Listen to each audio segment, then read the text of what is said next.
बिस्मिल्लाहिर्रहमानिर्रहीम। अस्सलाम वालेकुम मेरे दोस्तों, आज की इस वीडियो में हम आपको दो ऐसी औरतों के बारे में बताने वाले हैं जिनका रमज़ान के महीने में रोज़ा रखना हराम है। यानी कि दो औरतों को रोज़ा रखने को शरीयत की तरफ से मना किया गया है। ये दो औरतें किसी भी हाल में रमज़ान के महीने में रोज़ा नहीं रख सकती। अगर इनमें से किसी औरत ने रोज़ा रख लिया तो याद रखे ऐसी औरत का रोज़ा कभी नहीं होगा, बल्कि ऐसी औरत को अल्लाह ताला की तरफ से सख्त अजाब होगा। और साथ ही में हम आपको औरतों के बारे में कुछ ऐसी बातें भी बताने वाले हैं जिनको जानना आप सभी के लिए बहुत ही ज़रूरी है। और साथ ही साथ मियाँ बीवी के ताल्लुक से भी हम आपको कुछ ज़रूरी बातें बताने वाले हैं। इसलिए आज का हमारा ये वीडियो आप सभी के लिए बहुत ही खास है। आप इसको आखिर तक ज़रूर देखें। तो चलिए दोस्तों, वीडियो शुरू करते हैं। मेरे दोस्तों, रोज़ा फ़र्ज होने की 3 शर्तें हैं: मुसलमान होना और आकिलो बालिग होना। यानी कि रोज़े ऐसे तमाम मुसलमान मर्द और औरत पर फ़र्ज है जो आकिल हो और बालिग हो और जो अपने होशो हवास में हो, यानी कि जो पागल और दीवाना ना हो। ऐसे तमाम मुसलमान औरत और मर्द पर रमज़ान के रोज़े फ़र्ज हैं। इसके अलावा फ़र्ज रोज़े को अदा करने की 2 शर्तें हैं। पहली सेहतमंद होना और तंदुरुस्त होना, और दूसरी मुकीम होना, यानी अपने गांव या अपने शहर में होना। मगर बीमार या मुसाफिर आदमी को शरीयत की तरफ से रोज़ा रखने की छूट है। यानी उनको इख्तियार दिया गया है कि चाहे वो रोज़ा रखे या ना रखे, मगर रोज़ा रखना ज़्यादा बेहतर है। और अगर ना रखे तो कोई गुनाह नहीं होगा, लेकिन शर्त ये है कि उन रोज़ों को बाद में रखना वाजिब है। लेकिन ये 2 औरतें ऐसी हैं जिनका रमज़ान के महीने में रोज़ा रखना हराम है। यानी कि इन 2 औरतों का रोज़ा रखना जायज़ नहीं है। अगर इन औरतों ने रमज़ान के महीने में रोज़ा रख लिया तो इनका रोज़ा तो किसी भी हाल में नहीं होगा, बल्कि इनको अल्लाह ताला की तरफ से सख्त अजाब मिलेगा। नंबर 1, हैज़ की हालत में। मेरे दोस्तों, सबसे पहली औरत वो है जो हैज़ की हालत में हो, यानी कि जिसके पीरियड्स चल रहे हों। याद रखें, ऐसी औरत का रमज़ान के महीने में रोज़ा रखना हराम है। यानी कि हैज़ वाली औरत रमज़ान के महीने में रोज़ा नहीं रख सकती है, क्योंकि हैज़ की हालत में रोज़ा रखना और नमाज पढ़ना हराम और नाजायज़ है।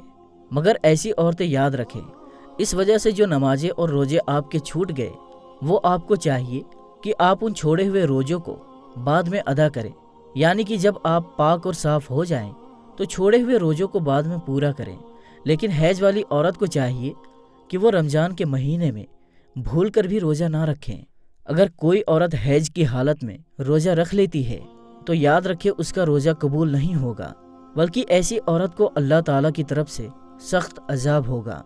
इसके अलावा ऐसी औरतें ये भी याद रखें कि अगर किसी औरत ने सहरी करके रोज़ा रख लिया हो, मगर बाद में उसको दिन में ऐसा हुआ कि उसके हैज शुरू हो चुका है, यानी कि उसके पीरियड शुरू हो गया है, तो याद रखे ऐसी औरत का भी रोज़ा नहीं होगा। उसको चाहिए कि बाद में वो जब पाक और साफ़ हो जाए तो उसकी वो कज़ा करे, यानी कि उस रोज़े को बाद में वो पूरा करे। लेकिन ऐसी औरत रमज़ान के महीने में इस बात का ज़रूर ध्यान रखे कि उसका रोज़ा ना होने का एहसास किसी को भी ना होने पाए। यानी कि वो किसी के सामने ये जाहिर ना करे कि वो रोज़े की हालत में नहीं है। यानी कि ऐसी औरतें रमज़ान के महीने में किसी के भी सामने ना खाए पिएँ। हैज़ वाली औरतों को चाहिए कि वो रमज़ान के महीने में छुप कर खाना पानी करे। नंबर 2, निफास वाली औरत। मेरे दोस्तों, दूसरी औरत वो है जो निफास की हालत में हो। ऐसी औरतों का भी रमज़ान के महीने में रोज़ा रखना हराम व नाजायज़ है। अब कुछ भाई पूछेंगे कि ये निफास क्या होता है, तो हम आपको बता दें कि औरत के बच्चा जनने के बाद आगे के मुकाम से जो खून निकलता है उसको निफास कहते हैं। याद रखें, जो औरत निफास की हालत में है, ऐसी औरतों को भी रमज़ान के महीने में रोज़े रखने को शरीयत की तरफ से मना किया गया है। यानी कि ऐसी औरतें भी रोज़ा नहीं रख सकती हैं। अगर किसी औरत ने निफास की हालत में रोज़ा रख लिया तो याद रखें ऐसी औरत का भी रोज़ा नहीं होगा, बल्कि ऐसी औरत को भी अल्लाह ताला की तरफ से अजाब होगा। इसलिए निफास वाली औरतों को भी चाहिए कि वो रमज़ान के महीने में भूल कर भी रोज़ा ना रखें। आपका रोज़ा नहीं होगा, लेकिन ऐसी औरतों को चाहिए कि जब वो पाक और साफ़ हो जाए तो छोड़े हुए रोज़ों को अदा करें, यानी कि वो उन रोज़ों को बाद में पूरा करें। अगर किसी औरत ने रमज़ान के महीने में रोज़ा रख लिया और फिर उसको दिन में एहसास हुआ کہ اس کو حیض شروع ہو گیا ہے یا پھر اس کو بچہ پیدا ہو گیا ہے جس کی وجہ سے اس کو نفاس ہو گیا ہے، تو یاد رکھے ایسی عورت کا وہ روزہ نہیں ہوگا، اس کو بعد میں اس کی قضا کرنی ہوگی، یعنی بعد میں اس کو رکھنا پڑے گا۔ میرے دوستو یاد رکھے اسلام ایک پاک اور صاف مذہب ہے، اسی وجہ سے نماز اور روزے کے لیے انسان کا پاک اور صاف ہونا ضروری ہے، اور یہی وجہ ہے کہ اسلام نے حیض اور نفاس کی حالت میں نماز اور روزہ رکھنا حرام و ناجائز بتایا ہے۔ نمبر 3، حاملہ یعنی پریگننٹ عورت۔ یاد رکھے ایسی عورتوں کو رمضان کے مہینے میں روزہ رکھنا حرام تو نہیں ہے، ایسی عورتوں کو روزہ رکھنے کو منع تو نہیں کیا گیا ہے، لیکن حاملہ عورتوں کو چھوٹ ضرور ہے، یعنی کہ حمل والی عورتوں کو، اپنے بچوں کو دودھ پلانے والی عورتوں کو اگر اپنے روزے کی وجہ سے اپنے یا اپنے بچے کی جان جانے کا خطرہ ہو تو ایسی عورتوں کو اجازت ہے کہ وہ روزہ نہ رکھیں، یعنی کہ ایسی صورت میں ان عورتوں کو روزہ نہ رکھنے کی چھوٹ ہے۔ اگر ایسی عورتیں رمضان کے مہینے میں روزہ نہیں رکھتی ہیں تو ان کو کوئی گناہ نہیں ہوگا، لیکن ایسی عورتوں کو بھی چاہیے کہ وہ بعد میں ان چھوڑے ہوئے روزوں کی قضا کرے، یعنی کہ بعد میں وہ ان روزوں کو رکھ کر پورا کرے۔ لیکن یہاں پر آپ اس بات کا ضرور دھیان رکھیں کہ حاملہ عورتوں کے لیے حیض اور نفاس والی عورتوں کی طرح ایسا حکم نہیں ہے کہ وہ روزہ رکھ ہی نہیں سکتی ہے، بلکہ حاملہ عورتوں کو روزہ رکھنا حرام اور ناجائز نہیں ہے۔ ایسی عورتیں اگر چاہے تو وہ رمضان کے مہینے میں روزہ رکھ سکتی ہیں اور نماز بھی پڑھ سکتی ہیں، ان کا نماز اور روزہ ہو جائے گا۔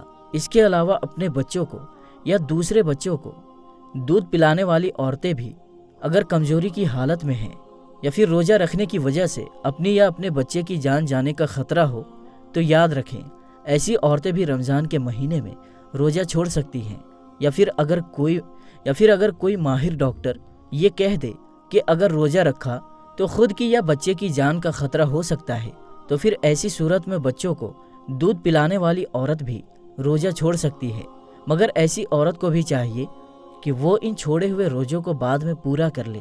اب دوستو آپ کو بتاتے ہیں کہ عورتوں کے لیے روزہ رکھنے اور نہ رکھنے کے لیے کیا کیا شرطیں ہیں، یعنی کہ ایسی کون سی عورتیں ہیں جن کو رمضان کے مہینے میں روزہ رکھنے کی اجازت ہے، اور ایسی کون سی عورتیں ہیں جن کا روزہ رکھنا حرام ہے۔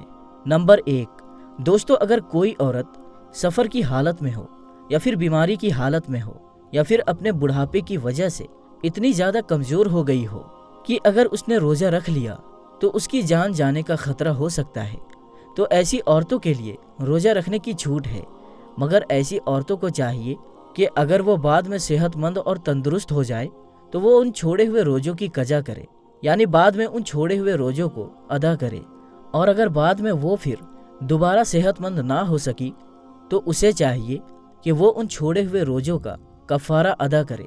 وہ کفارہ یہ ہے کہ ہر ایک روزے کے بدلے میں کسی مسکین کو 60 دنوں تک دونوں وقت پیٹ بھر کر کھانا کھلایا جائے۔ نمبر 2، اگر کسی عورت کو روزے کی حالت میں سانپ نے ڈس لیا ہو اور اب اس کی جان جانے کا خطرہ بن گیا ہو تو پھر ایسی عورتوں کو بھی حکم ہے کہ وہ اپنے روزے کو توڑ سکتی ہے، اس کا کوئی گناہ نہیں ہوگا، لیکن بعد میں جب وہ صحیح ہو جائے تو اس روزے کی قضا کرے۔ نمبر 3، دوستو اگر کوئی بوڑھی اور کمزور عورت جو گرمیوں میں گرمی اور دھوپ کے روزے نہ رکھ سکتی ہو، اس کو کسی ماہر ڈاکٹر نے منع کر دیا ہو تو ایسی عورتوں کو چاہیے کہ وہ گرمیوں کے روزے چھوڑ دے، ان کے بدلے میں وہ ان روزوں کو سردیوں میں رکھ لے۔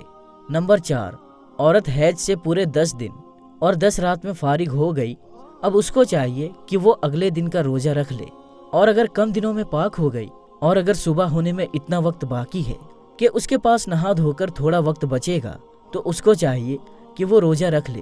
نمبر 5، میرے دوستو یاد رکھیں حاملہ عورت یعنی کہ پریگننٹ عورت کی 2 رکعت نماز عام عورت کی 70 رکعت سے بڑھ کر ہے، اور اگر کوئی عورت اپنے بچے کی رونے کی وجہ سے رات بھر نہ سو پاتی ہو، ایسی عورت کو 70 غلام آزاد کرنے کا ثواب ملتا ہے۔ اس کے علاوہ اگر کوئی عورت بچہ پیدا ہونے کے 40 دنوں کے اندر انتقال کر جائے تو اللہ تعالیٰ اسے شہادت کا درجہ عطا کرتا ہے۔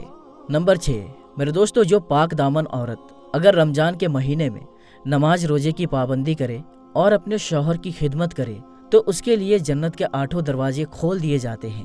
نمبر 7، باریک لباس پہننے والی عورت، غیر مردوں سے ملنے والی عورت کبھی بھی جنت میں داخل نہیں ہوگی۔ جنت میں لوگ اللہ کے دیدار کے خواہش مند ہوں گے، मगर जो औरत दुनिया में पर्दे की हालत में रही होगी, ऐसी औरत की दीदार के लिए खुद अल्लाह ख्वाहिशमंद होगा।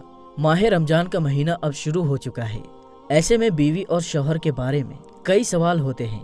तो चलिए आपको इस वीडियो में बताते हैं कि रमजान के महीने में बीवी और शौहर को क्या करना चाहिए और क्या नहीं, किन चीज़ों से बचना चाहिए, इस वीडियो में जानते हैं। रमजान का पाक महीना शुरू हो गया है। इस महीने में एक मुसलमान न सिर्फ भूखा प्यासा रहता है, बल्कि पूरे दिन उसके लिए बहुत सारे ऐसे काम होते हैं जो उसको रोजे की हालत में नहीं करने होते, जिसमें दूसरों की बुराई, चुगली, दूसरों के लिए गलत लफ्ज इस्तेमाल करना, लड़ाई करना, धोखा करना, ये सब करने से उनका रोजा पूरा नहीं होता।